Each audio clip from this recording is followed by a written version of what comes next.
பாத்தீங்க அப்படின்னா இன்னைக்கு எமரால்டு, அதாவது கோல்டு இல்ல எமரால்டு அப்படிங்கிற போஸ்டிங் என்ன பண்ணிருக்காங்கன்னா அடிச்சிருக்காங்க. அவங்க எமரால்டு போஸ்டிங்க்கு தகுதியான நபரான்னு கேட்டா அந்த தகுதியை வளர்த்துக்கிட்ட ஒரு நபர். என்ன விஷயம் தெரியலனாலும் என்கிட்ட வந்து உடனே அதாவது அது அவங்களோட கஷ்டமா இருந்தாலும் சந்தோஷமா இருந்தாலும் ஒரு அவங்க கூட ஒரு ஃப்ரெண்டாவோ இல்ல அக்காவாவோ கண்டிப்பா என் கூட ஷேர் பண்ணக்கூடிய ஒரு நபர். நல்ல பிசினஸ் பண்ணிட்டு இருக்காங்க. ஆனா அவங்களோட ஸ்ட்ரகிள்ஸ் ரொம்ப அதிகம், ரொம்ப அதிகம். அவங்க ரொம்ப ஸ்லோவா தான் பண்ணாங்க. பட் அவங்க வந்து நிறைய விஷயங்கள் என்ன பண்ணாங்க அப்படின்னா கத்துக்கிட்டாங்க. எனக்கு அவங்க கிட்ட பிடிச்ச விஷயம் என்னன்னா என்ன சொல்லி கொடுத்தாலும் நோ அப்படின்னு சொல்லவே மாட்டாங்க. கண்டிப்பா நான் செய்யறேன் மேம். ஒரே ஒரு நாள் தான் சொன்னேன், நீ இப்படி வராத தமிழ், இப்படி வந்தா நான் நல்லா இருக்கும் அப்படின்னு சொன்னேன். அதை வந்து மாத்திக்கிட்டாங்க. கண்டிப்பா நான் இதுக்கப்புறம் இப்படி மாத்திக்கிறேன் மேம் அப்படின்னு சொல்லி அன்னையில இருந்து இன்ன வரைக்கும் நான் சொன்ன நாள்ல இருந்து அவங்க என்ன கஷ்டம் இருந்தாலும் என்ன இருந்தாலும் அவங்க ஃபேஸ் வந்து அந்த சிரிச்ச மூஞ்சா மட்டும்தான் இருக்கும். சார் வந்து சோம் சார் அடிக்கடி சொல்லுவார், மகாலிஷ் மாதிரி நீ தான் தமிழ் இருக்கிற அப்படின்னு சொல்லி அடிக்கடி வந்து தமிழ் மாமா வந்து சொல்லுவாரு. ஸோ அந்த மாதிரி அவங்களோட ஃபேஸை வந்து அந்த அளவுக்கு, அதாவது டீமு கிட்ட பேசுறேன். ஆனா ஒரு சில நாள் டீம் கிட்ட கோவமா பேசுறாங்க, நம்ம தமிழ் இப்படி எல்லாம் பேசுறேன், இது இந்த அளவுக்கு எல்லாம் பேசாதே அப்படின்னு சொல்லிலாம் நான் வந்து யோசிச்சிருக்கேன். பட் அந்த அளவுக்கு அவங்க வந்து அந்த இடத்துக்கு அவங்க என்ன பண்ணிக்கிட்டாங்கன்னா தயார்படுத்திக்கிட்டாங்க. இன்னைக்கு அந்த எமரால்டு அப்படிங்கிற அந்த போஸ்டிங் அடிக்கிறதுக்கு ஒரு எங்களுக்கு டைம் ஆச்சு, 6 மந்த் ஆச்சு. அந்த 6 மந்த்ல அவங்க சக்சஸ் பார்த்ததை விட முதல் 3 மாசம் அவங்க தோல்வி பார்த்தது மட்டும்தான் அதிகமே தவிர சக்சஸ் வந்து அவங்க பார்க்கவே இல்லை. தோல்வி தோல்வி தோல்வி, எதை தொட்டாலும் அவங்களுக்கு நடக்கல ஆகல. அவங்களுக்கு ஒரு ஸ்டேஜ்ல எனக்கெல்லாம் நடக்குமாங்கிற கேள்வி அவங்க மனசுலயே வந்து எழும்பியிருக்கு. அப்ப நான் ஒரு வார்த்தை சொன்னேன், கண்டிப்பா நீ ஜெயிப்ப தமிழ், கண்டிப்பா நீ ஜெயிப்பா அப்படின்னு சொல்லி. இந்த 2 மாசத்துல அவங்களோட வளர்ச்சி எங்க போச்சுது அப்படின்னா அசுர வேகத்துல போச்சுது. கண்டிப்பா எனக்கு சூப்பரா பக்காவா பிசினஸ் பண்ணிட்டு இருக்காங்க. கண்டிப்பா என்கிட்ட இன்னொரு விஷயம் கேட்டே இருக்காங்க, எனக்கு மீட்டிங் எடுக்க சொல்லி கொடுங்க, அடுத்து நான் மீட்டிங் எடுக்கணும் அப்படின்னு சொல்லி கேட்டுட்டே இருக்காங்க. கண்டிப்பா அதுக்கும் அவங்கள தயார்படுத்தணும். அவங்க ரெடியா தான் இருக்காங்க. பட் எனக்கு தான் டைம் இல்லாம இருக்கு. பட் இன்னைக்கு சூப்பரா பக்காவா பிசினஸ், அதாவது எங்க தர்ஷினிக்கும் ரொம்ப பிடிக்கும் தமிழ் அப்படின்னா அவ்வளோ. கண்டிப்பா இப்போ சீஃப் கெஸ்டா கண்டிப்பா வருவார். அவர் தான் தமிழ் மேம் அப்படின்னு சொல்லிட்டு. முன்னாடிலாம் தமிழ் டீம் இல்லாம இருக்கும்போது இங்க சிங்கிளா தனியா தான் உட்காந்துருப்பாங்க. அப்ப அவர் ஸ்கூல் போயிட்டு வந்து உனக்கு கால் வந்ததா, கெஸ்ட் வந்தாங்களா, நீ எப்ப டீம் ரெடி பண்ண, அப்ப அவங்க வீட்டுக்கு கிளம்பும் போது என்னன்னா கூட்டிட்டு போய் அம்மா நான் போய் தமிழை ட்ராப் பண்ணிட்டு வரேன்னு சொல்லி அந்த கேட் வரைக்கும் போய் விட்டுட்டு தான் வருவாரு. ஸோ அந்த மாதிரி நல்ல ஒரு பாண்டிங்ல இருக்கக்கூடிய நபர். இன்னைக்கு தமிழ் வந்து சூப்பரா பக்காவா பட்டையை கிளப்பிட்டு இருக்காங்க. இன்னைக்கு இங்க நிறைய பேரை சம்பாதிக்க வச்சுட்டும் இருக்காங்க. இன்னைக்கு அதுக்கு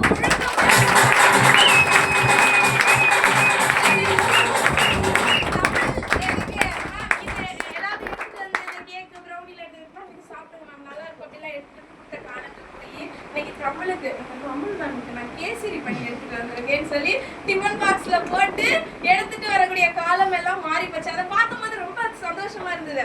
பரவாயில்ல, இன்னைக்கு வந்துட்டு ஜீரோவா இருந்த தமிழை வந்து ஒரு ஹீரோவா மாத்தி வச்சிருக்கோம் அப்படின்னு நினைக்கும் போது ரொம்ப ப்ரௌடா இருந்தது. ஸோ இன்னைக்கு அவங்களுக்கு நல்ல ஒரு பாராட்டு கொடுத்து இந்த இடத்துக்கு அவங்க போஸ்டிங் ஏற்ற மாதிரி நல்ல ஒரு ரெகக்னிஷன் கொடுத்து எல்லாரும் சேர்ந்து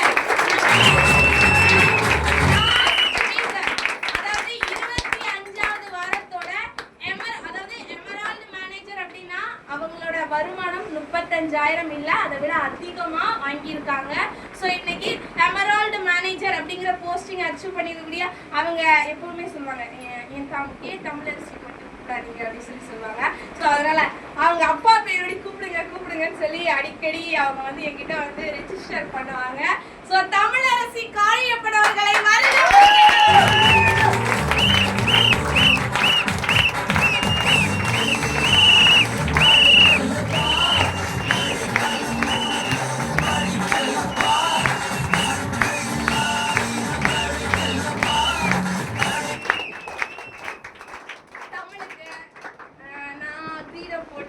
மெடல் போடுறதை விட தமிழுக்கு ரொம்ப பிடிச்சமான ஒரு நபரை வந்து நம்ம இந்த இடத்துல வர வைக்கலாம். ஏன் அப்படின்னா, ஏன்னா தமிழ் இன்னைக்கு பிசினஸ்ல நிறைய விஷயங்கள் தமிழுக்கு சார் வந்து நீ இப்படிதான் பண்ணணும், தமிழ் இந்த மாதிரி தான் பண்ணணும்னு சொல்லி கொடுத்துருக்காங்க. பட் தமிழுமே கண்டிப்பா நம்ம கண்டிப்பா இன்னைக்கு இந்த அளவுக்கு, ஏன்னா தமிழ் ஜீரோல இருக்கும் போதும் சார் பார்த்தாங்க. இன்னைக்கு தமிழோட வளர்ச்சியை பார்த்து சார் வந்து ரொம்ப ப்ரௌடா தமிழை வந்து எப்பவுமே ஃபீல் பண்ணுவாங்க. எப்பவுமே அதாவது நீ லக்கி சாம் தமிழ் அப்படின்னு சொல்லிட்டே இருப்பாரு. அதனால சாரை வந்து நம்ம வந்து நல்ல ஒரு வார்ம் வெல்கம் பண்ணிடலாம். இன்னைக்கு பிசினஸ் சூப்பரா நம்ம ஆபீஸ்ல கொண்டு போயிட்டு இருக்கக்கூடிய நபர் ஃபியூச்சர் இந்தியாவின் ஆலமரம் அப்படின்னு கூட சொல்லலாம். நம்ம நிறுவனத்தோட கவி சாரப்பர், நம்ம நிறுவனத்தோட பிரான்ச் மேனேஜர் அப்படின்னு சொல்றதை விட அதாவது நல்ல motivation speaker and trainer G Somu sir.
நல்ல இன்கம், அதாவது தமிழ ஆரம்ப காலகட்டத்தில இருந்து பார்த்துட்டு இருக்கக்கூடிய நபர், தமிழோட பிசினஸ் பார்ட்னர் அப்படின்னு கூட சொல்லலாம். தமிழ் ஜீரோவா இருக்கும் போதும் கூட இருந்தாரு.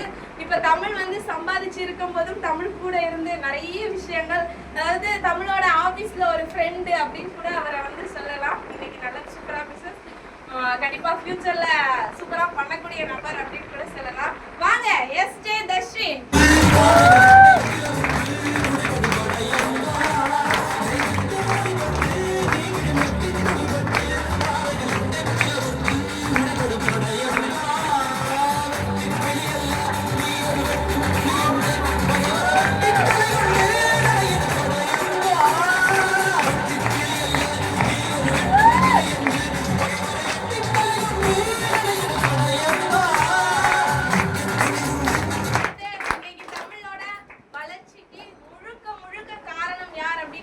இவர் மட்டும்தான். இவர் இல்ல அப்படின்னா அவருக்கு அவங்க வளர்ச்சி கிடையவே கிடையாது. இன்னைக்கு ஒரு கூட பிறந்த அண்ணனா அப்பா ஸ்தானத்துல எப்படி வேணா அவரை வச்சுக்கலாம். பட் இன்னைக்கு அவர் நல்ல ஒரு பண்ணி கொடுத்துக்கிட்டு இருக்கக்கூடிய நபர். வாங்க ஏ ஆரோக்கிய சசிகுமார்.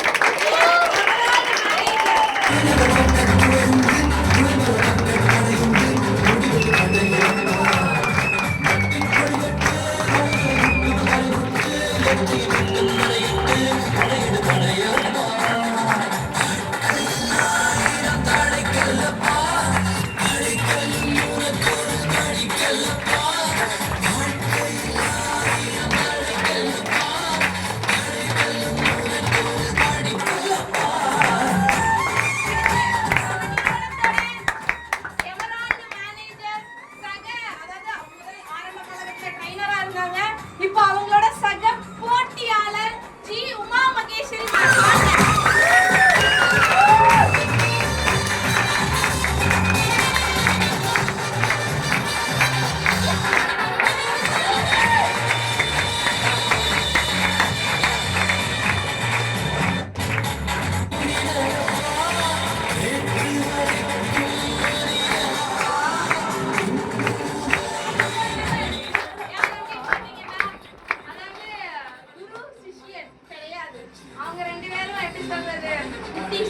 தமிழ் மாம் அது நல்ல பாண்டி.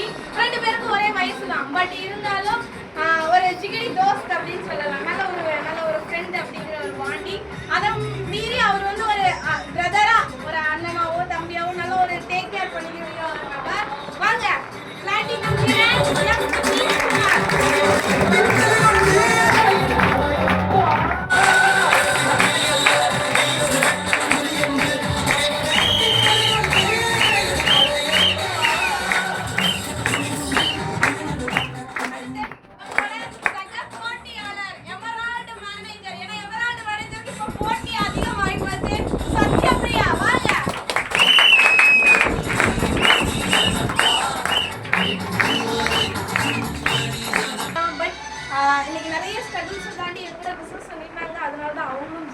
அடிச்சிருக்காங்க.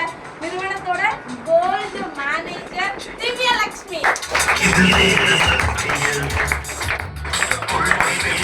ஈஷாரா இருக்கட்டும், தர்ஷினா இருக்கட்டும், அவங்களுக்கு மேல இருக்கக்கூடிய அப்ளைனர். உமா மேமா இருக்கட்டும், சத்யபிரியா, திவ்யலட்சுமி அவங்களோட ஆப்போனன்ட் டீம் பட் காம்படிட்டர்ஸ். அவங்க செலிப்ரேஷன் பண்ணாங்க. இதுக்கப்புறம் போடுறாங்க தெரியுமா, அவங்க அத்தனை பேரையுமே தமிழரசி சம்மான்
விஷயம்.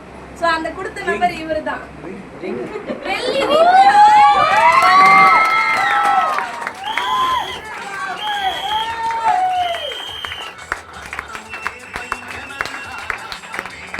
பாருங்க, வெள்ளி மோதிரம் அதெல்லாம் எவ்வளவு பெரிய விஷயம். அது பெரிய விஷயம்.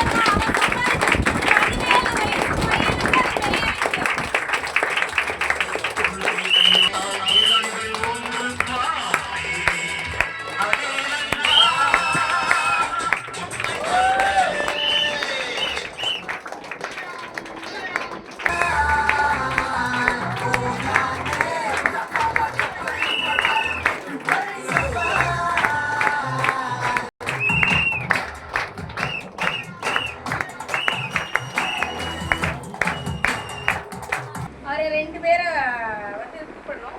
நம்ம என்ன பண்ணிடலாம்னா ஒரு சின்ன ஒரு போட்டோ மட்டும் எடுத்துடலாம் வாங்க. ரியல் சென்னை பிரான்ச்சின் ஷார்ட் பீரியட்ல 20 வயசு பொண்ணு இன்னைக்கு எமரால்டு அடிச்சிருக்காங்க அப்படின்னா அதில் உமா மேம் அடிச்சாங்க, 21 வயசுல அடிச்சாங்க. இன்னைக்கு 20 வயசுல அடிச்ச யாராவது இருக்காங்களான்னு கேட்டா தமிழரசி இருக்காங்க.